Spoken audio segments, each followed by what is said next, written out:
So what is this? This is a guy who doesn't care about the rule of law. He crossed our border illegally. He then decided to migrate to New York City.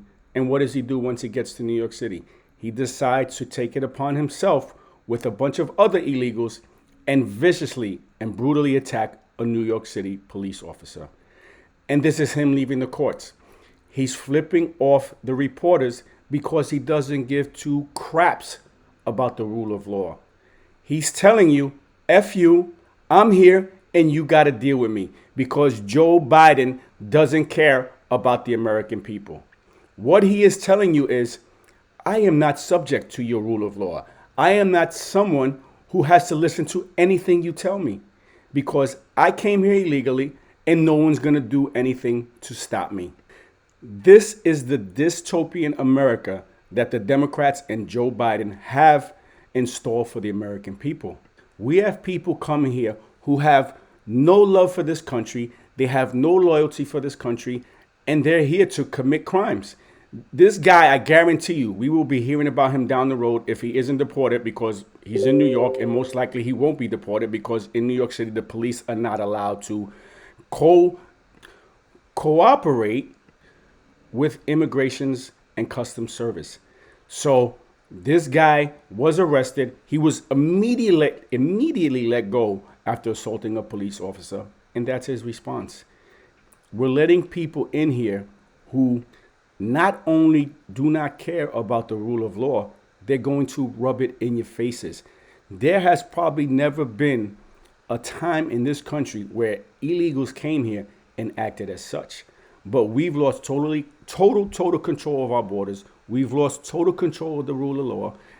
And this is what they know. I doubt this is the last we will be hearing for this guy.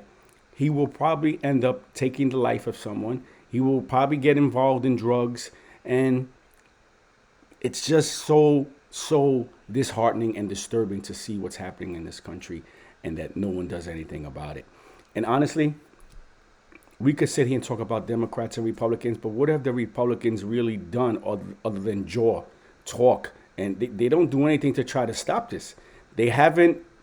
I haven't even seen one lawsuit against the Joe Biden Department of Justice to try to stop this from happening.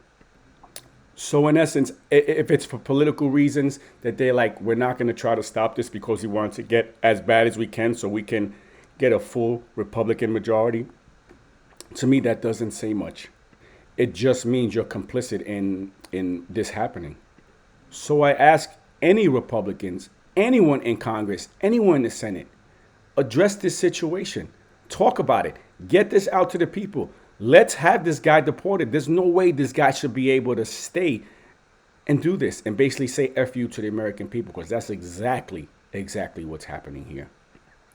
Not only is this sad for the police officer, but this is deeply disturbing for our country because we are being overrun with illegal criminality, and it doesn't seem like anyone wants to do anything about it. But anyway, this is what the Democrats and Joe Biden have created, all in the hopes of more power. And it's one of two things. Either they want total destruction of the United States, or they're just hoping to rebuild their Democrat base, because what they're doing right now, they've lost millions and millions of people, and they have to try to replace those people.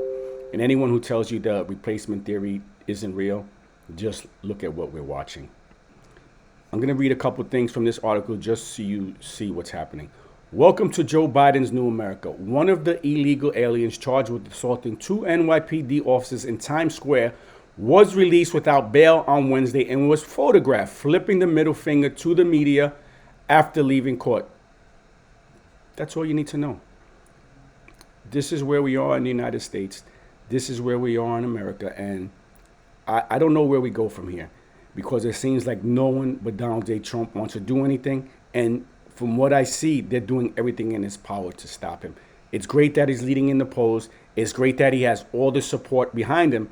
But I don't want to seem negative, and I don't want to seem like I don't think he's going to win. But all the stuff that they've done to him, I just don't see how they can let him take office. I'm not saying don't vote. You have to get out and vote. I'm just saying there's going to be a big surprise in 2024, whatever it is, whether it's war, whether they JFK this guy, whether they lock him up and put him away. I don't know. We're living in very untested times right now because I don't remember my time the government ever acting in this way about anybody. And it tells you why they're scared of Donald J. Trump, because he's going to come in here and clean house. And they've been doing what they've doing for so many years, and they refuse to let anyone come in and clean up their mess. So I don't know. But anyway, just wanted to share this video with you. These are the people that they're letting come in. And let's not forget about that guy who says, if you don't know who I am, you will know about me soon. Does anyone know if they caught this guy? Does anyone know what's happened with this guy? Either he's been caught or right now he's walking about in America, walking amongst us Americans. Anyway, just want to share this video with you and show you that this is happening. By the way, if you haven't seen what this video is, go look for it. I have it posted. And if you're on TikTok, go up above and click on my Rumble account and come take a look. This is really disturbing.